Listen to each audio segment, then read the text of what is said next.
Good morning and hello, everybody. Hi, Stefan. How are you? A great Saturday morning. How are you doing today, Hector? Oh, it's great. It's great, great being here. Thank you for the invite again. Sure. Yeah, it's now the second or the third time. I think it's the third time. We've That's seen awesome. different things. Yeah. Exactly. We have been talking about the Dragon capsule back then. We talked, and of course the launch. Those guys just recently came back, right, as well. Yeah, it was yesterday, the day before yesterday. They were just landing at night. That was I think it has been a long time since a water landing in the space program in the States. Exactly, that's true. That's true. It was pretty good stuff. And then the other time we talked about collaborative platforms, which was awesome as well, right? Collaborative decision making. And today, of course, we want to continue to talk about technology. We are both very excited about it. Maybe some virtual facilitation, what you have been doing, but mostly about what is a big passion for both of us, right? Is the new space race. Recently, 2010, the new space race got kicked off. Humanity decided that we want to go back to the moon. We want to make this species multiplanetary, mainly driven by SpaceX and this one crazy guy, Elon Musk, and all his funding. And of course, we just don't want to show what they are doing right now and then what they achieved this week with the landing of the Starship 9 and 15. But we also want to look a little bit behind their ideas of how to actually build this and what their philosophy is regarding rapid interaction and rapid prototyping. What can you tell us about that? Oh, I think they have they approach the whole industry in a whole different way. I mean, typically, aerospace industry is you don't want to make mistakes. You want to make it happen right. You have one shot, and that shot you want to nail it. But they turn it around. They've got into an agile mindset. It's like, how can we make this in a different way, but that is more quick, that turnaround and the learning. The thing is, they have focused their energies into learning, not that one result, but it's like how I'm gonna go long term. They're thinking long term. They're not playing to appease one or political situation or one, like who can I get the funding from. It's like, how can I learn so I can do this faster and quicker? And they're learning pretty fast. I mean, they're over 115 launches already, SpaceX. I mean, successful launches. I mean, and those are much more launches than any other company, and you can compare it even against NASA. Historically, I mean, the Mercury program had 15 launches, and 4 of those were failures.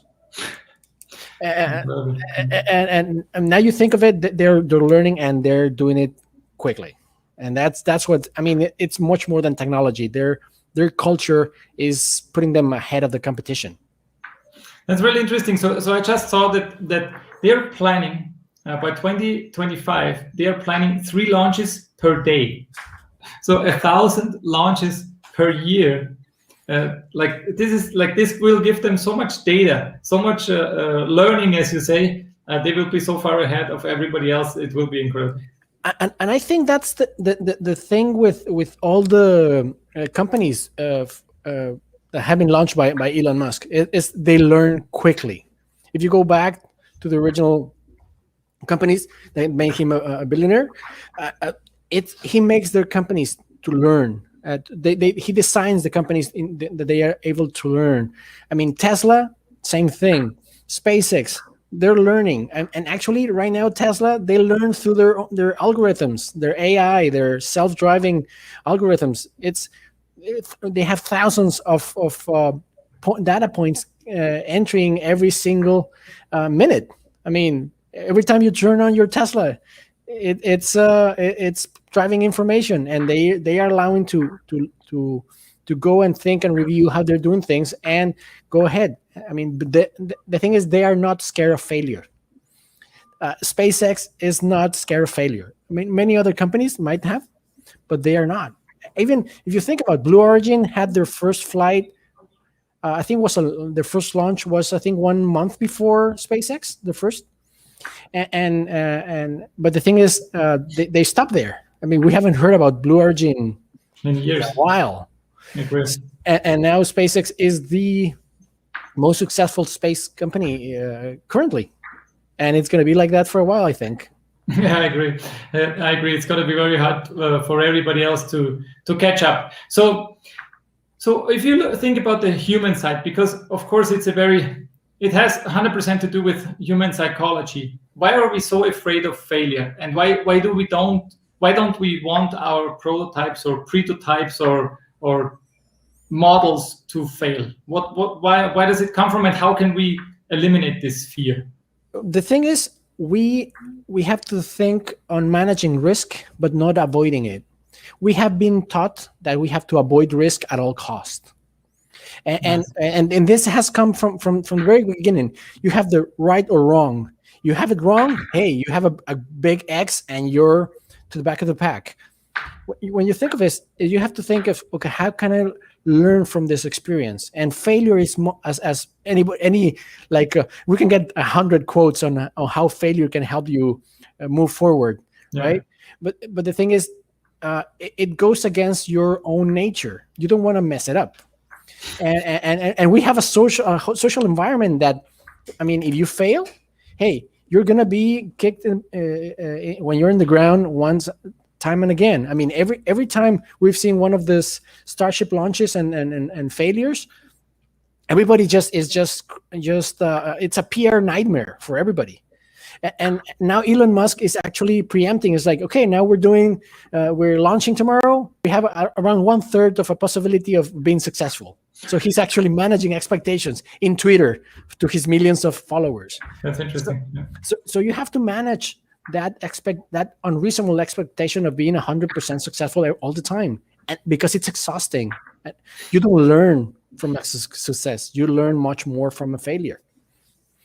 Definitely. That's super interesting, and I agree. I agree that risk taking is one thing, right? Sometimes we think we propose something, we put our career on the line, we put our reputation on the line, right? And that's why we don't go all in. We don't take the necessary risk, and then we completely fail of managing risk. I think that's also a specific skill that because of that reason we have not developed. Super interesting. So this famous quote from Maxwell: "Fail fast, fail often, fail forward." Is this?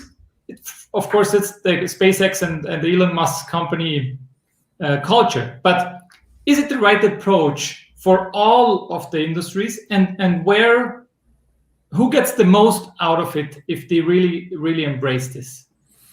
Well, it's interesting. Where does it apply? I think it applies almost anywhere, and because if you think of it, you have to manage risk. I mean, they're doing this with uncrewed launches, of course.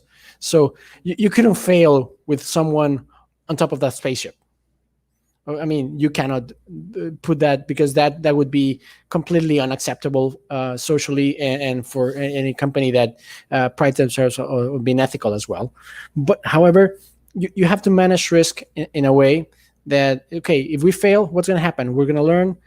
What's the payoff? You have to balance that payoff against the risk. So I think it's the right approach in many situations, but you actually have to encompass it. Okay, they know that it fails, it's going to just impact that prototype. I mean, they don't launch it on top of the rest of the prototypes, right? Mm-hmm. I mean, they manage it in a way that it's like they encapsulate the risk. I mean, it's a very entertaining way of failing, because you see this big explosion, so like in the movies, right? But it's actually quite delimited where it can happen and what can it impact. So they manage. I think that's one of the reasons SpaceX has been so successful, is that they manage risk appropriately. I mean, they've had situations where maybe a rocket booster, when it's coming down, returning to Earth, it doesn't go into a barge or doesn't land successfully, but normally it's not one of the new ones. It's one of the old ones that they're being reused and stuff like that. I mean, lately, so they are managing where they can take those risks and where they can't. And sometimes they realize that, oh, this thing that we've been doing is not the right thing, they scrap things and they jump. For example, they went from SN11 to SN15. It's like, what happened to 12, 13, and 14? Well, they realized they weren't doing the right thing. And they incorporate the new design into SN15. It's like, okay, so we have 3 prototypes in the pipeline that they're not going to be helpful because we already learned from the situation. So let's scrap it and go ahead. So as we can see here in the diagram, we can see they're not thinking in this test. They're thinking 5 or 6 tests ahead, and that differentiates their way of approaching the Starship development against, for example, SLS, from NASA and Boeing. I mean, they have one shot. They have one moment to do it right. So they want to make sure they're doing lots of testing because they cannot have any issues with that. And they don't want to have any issues with that. So here it's like, okay, we learned something from SN15. Can we implement it in 16, 17, or 18, and 20? Well, we can in this. We cannot do it in that. But they approach those learnings right away. So that's one of the things that other companies are not doing. I mean, they're focusing on that one shot implementation, because if they mess it up, they don't have anything to back on. They don't have a backup. That's interesting. So for you, from a point of view, if we, for example, do an implementation of a new software, a new program, right? Of course, there should be this plan A, very solid. Scenario 1, if this happens, it's going to turn out, everything is going to be great. Should we have a plan B, C? Because I have also heard other quotes where they say, you know what, plan B and C is only a waste of energy, right? So how do you balance that? Well, the thing, as you can see here, they are approaching their development cycle. It's like, what's coming up? So what's coming up? So the thing is, if it was a piece of code, imagine that you have the same piece of code because you're building it. And actually, when you're talking about code, it's you don't rewrite the code. You every time you do something successful, you encapsulate it and you save it because you don't know when you're going to need it again. Yeah. So you can go back and you can do the things. So you're trying these new snippets of code and you're trying to send them into production as soon as possible to create value. So if sometimes there's this little things that create a lot of value, but sometimes we don't know what's going to be received by the customer in a good way. That's critical. I mean, and the thing is, sometimes you have to allow yourself to test. This basic AV testing that we do a lot in software development. Sometimes you think you know how the user is gonna work with the software or with the tool that you're developing, but you don't really know. I mean, the thing is, they think the SN15 is gonna work, but they don't really know. They think that it's gonna work, but it's gonna have to interact with the environment, with the context. It's going to go up in the air, 10 kilometers up. And the thing is, it's going to be, they don't really know what's going to happen. And that's the thing is, that the beauty of agile development is that you can focus on what creates value. And if it's not creating value, okay, let's go for the next one.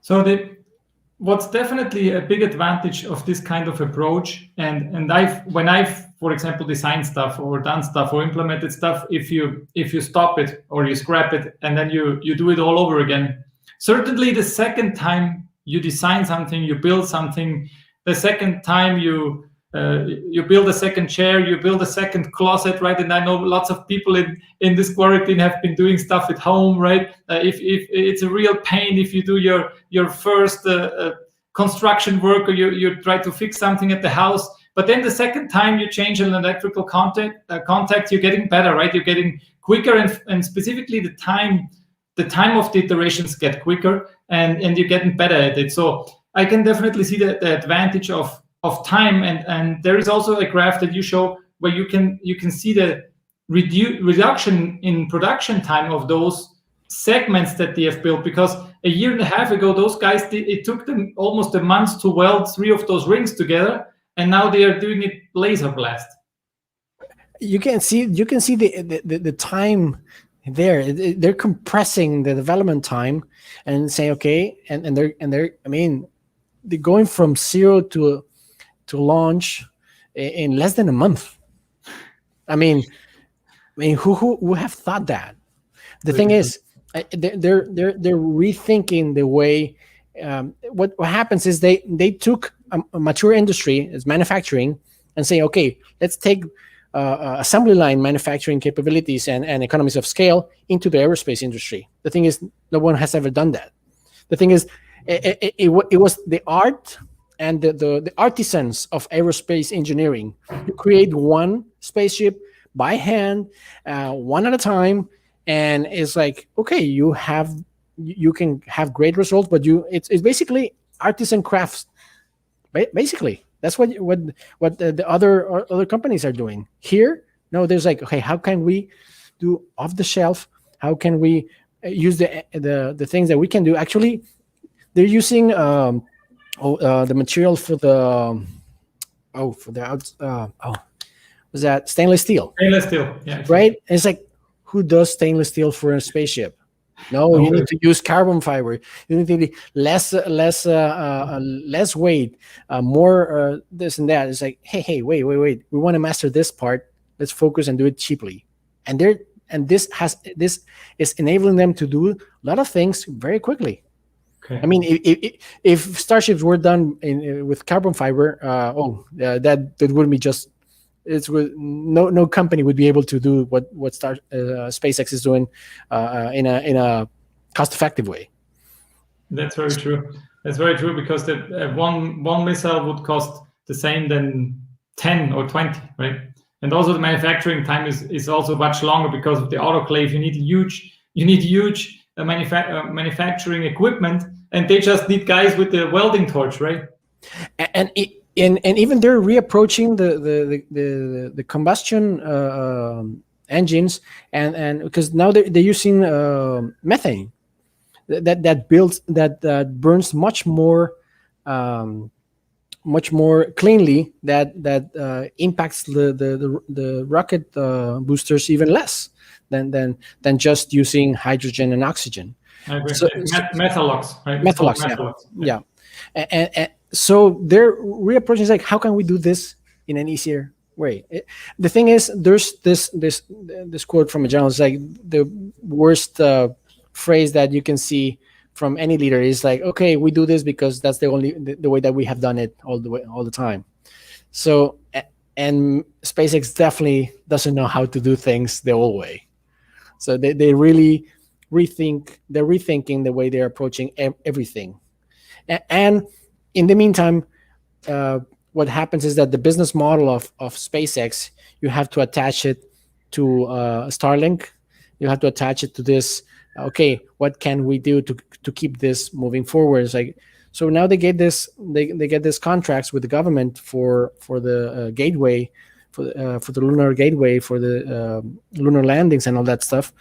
That money is gonna help Elon create that multiplanetary society that he's been aiming for. That's also the thing is, they have the big why, as Simon Sinek would say. The big why is Mars. They're not thinking about putting satellites on. I agree. That's not exciting enough. It's like, okay, we want to create a society in Mars. People are, and the people that work in SpaceX, they're really excited about that. Yeah, that's why it's pushing them. Yeah, it gives you this true north, right? And this big hairy goal, right? And I totally agree. It's definitely for the people that are involved in this, which is a huge size of team already. They are definitely completely fired up, and they have been under the ground for many years, and now they are getting into the spotlight, and it's definitely helping them. So, talking a little bit about the people, the CEO, of course, she is a super expert in organizing the team, etc. What role does she play compared to Elon when it comes to the operation of SpaceX? What have you heard? I think it creates a little of a balance, I'd say.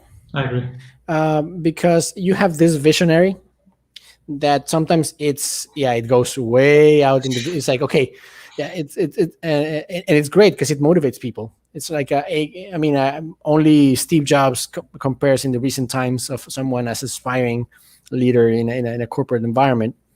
But the thing is that this balance creates, because sometimes has to manage the ship and actually make things happen. And even though Elon Musk is said to be a very hands-on person, I mean, because has a brilliant engineering mind. I mean, he knows how things work. He knows the science that's behind it. Yeah.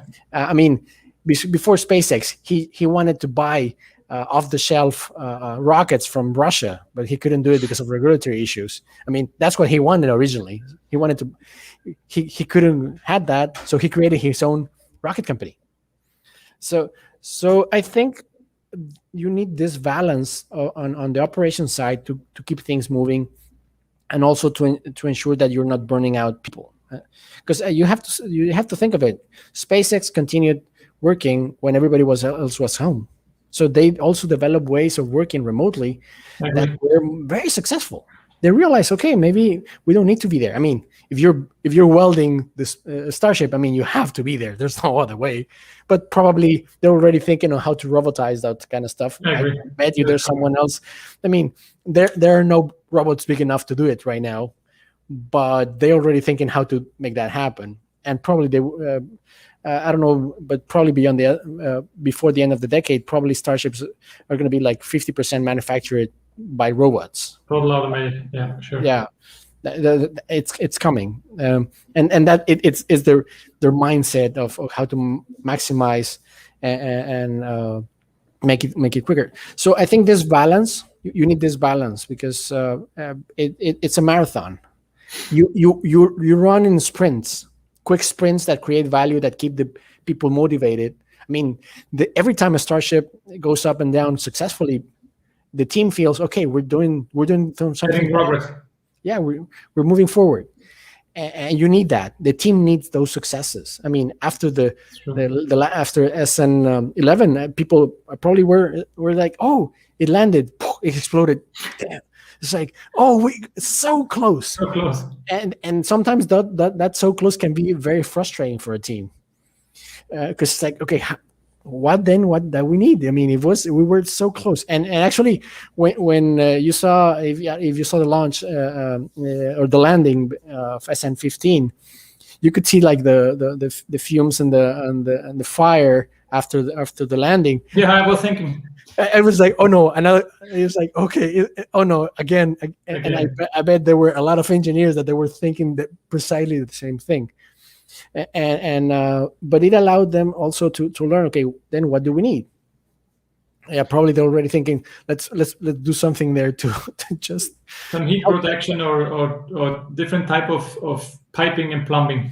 That's very true. So and the incredible thing is that they're also using different launch sites, right? There is the company itself is building a huge site, and it's incredibly close to where I'm living, which is Saltillo and Monterrey. So the launch site is Boca Chica, Texas, and incredibly there is this little island, and didn't used to be much, a little town, but they moved most of the people now. And I have some aerial footage from that launch site, and it maybe makes sense that we look at it. I think it's a nice footage, and we can talk a little bit about it. So here on the left, we can see where the high bay. So they say they have two things: a high bay and a low bay. And I'm sorry about the video; it's a little bit shaky. So we have the high bay and the low bay. You can actually see some of the newer Starships that we saw on the previous slide coming up already in the construction. So this is the low bay, what they call it. This is the high bay where they stack the stuff. Now you can see the production tanks where they're mainly doing these rings and all the other tanks and stuff. So none of this used to be there 3 years ago, right? So they built this all from scratch, which is also incredible by itself. You can see all the cars of the construction workers and employees. So there's also a huge quantity of people working there now. And when we move forward to the right, we can see the actual launch site, right? So here they moved the ships over here. Here we can see Starship 15, which is the first Starship that made it back from 10 kilometers. So this is the actual distance, the facility. And the back you can see South Padre Island, right? It's the vacation resort here in the back, and here you can see some nice footage of this great production site. Lots of stuff going on, really and great. yeah, for sure. The launch site. Maybe you can talk a little bit about the launch site. Well, it's interesting how they approach the process, because I mean, I think they're taking a little bit of risks there, because they normally have the launch site and they have the other one coming up close by, and they have done it in previous launches. But they have taken advantage of something that we couldn't do before, and sometimes it is that if you had to launch anything, you had to go either to Arizona or go into Florida. So they are actually also changing the way they do things by setting their own context, their own space, to make things happen in a better way. Yeah, because now they are not limited by the size of a railroad to move things from one place to another. They can do things in their own way. So to make it so they focus on the technical aspect. What can they do? What they do need in order to make it. So it's I think it's brilliant what they've done, and it's gonna. I mean, you might think that they will be sending by boat starships to other countries where the base will be somewhere else. I mean, because sometimes when you launch in a specific place, it's because you have a situation that you need. To get to a specific orbit and the like. But sometimes you need to launch from somewhere else, and they're going to be able to export to some other places. I do think they will be able to. If they're being so fast to creating these launch sites, they will be able to create other launch sites around the world. And that's interesting. And they're saying that they're going to use oil rigs as well, right? Yeah. So the oil rigs is pretty solid structure, right, on open sea. So nobody gets bothered. No people get bothered by it. And it's a pretty interesting idea. And since they can launch since they can land on a ship, they should be able to land on a fixed stationary oil rig as well. Yeah, that's awesome. I think I'm super excited. I think if you look at this, like the sheer size of those things, and that they are able to fly this, just incredible, and then land it, right? There is so much science behind it, so much interesting physics calculations, and they had to develop so many things. Like, for example, the adjustable engines, right? Because space engines, they used to turn them on and turn them off, right? That's it. They had to develop something that can actually throttle between 40 and 100% of thrust and stuff like that, which is really incredible. And then you have this flow of the gases. It's just incredible. So for the back, what do you think about the future, right? What for the next 2 to 3 years, which technology is going to have the biggest impact in your opinion? Oh, what technology? Oh, I would go back to biological sciences. We've the mRNA virus technology to create these vaccines has been amazing. We go from nothing to market in 12 months. I mean, no one would have thought that, and with an 80-90% of effectiveness. 100% effectiveness against death. That's something that we wouldn't have thought. And I think more than the technology is the adoption of methods that are value creation methods in organizations. I mean, less bureaucracy, focusing on creating value. I think technology it's helping, and it's going to continue to evolve. But I do think that our social technology, our social interaction, ways of doing things, that's going to be the thing that's going to be the biggest adoption, and it's going to push the biggest growth alongside. And it's not that I focus on social sciences and that kind of thing, but I do think technology is going to be important. I think AI, it's coming, but it's going to take a little bit longer. Probably it's going to take a little bit longer. I mean, everything that's manufacturing with Industry 4.0, it's basically almost here. But the thing is, that social aspect, you cannot get the technology to work with one another if you don't have, because you have the human beings in the middle.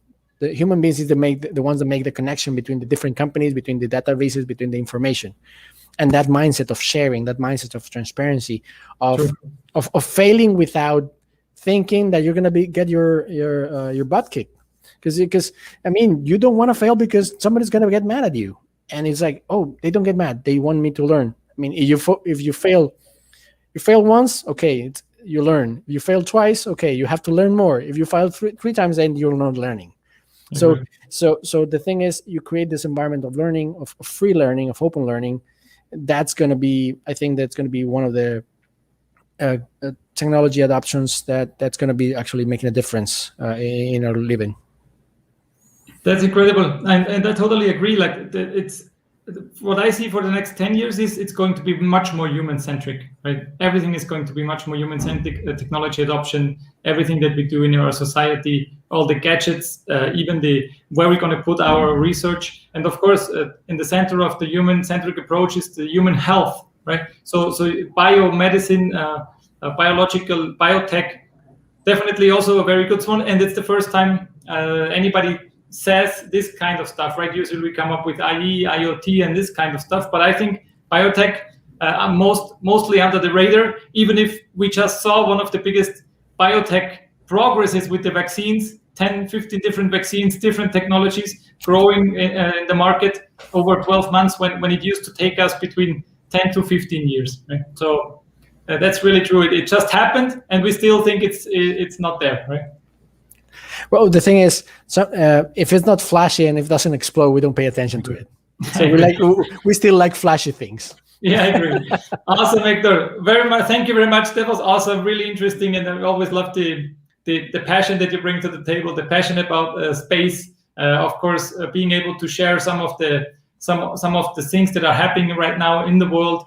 I wish you an awesome Saturday, a great weekend, and a good trip home, of course, tomorrow. So I hope you're gonna stay safe, and I hope to talk to you soon, my friend.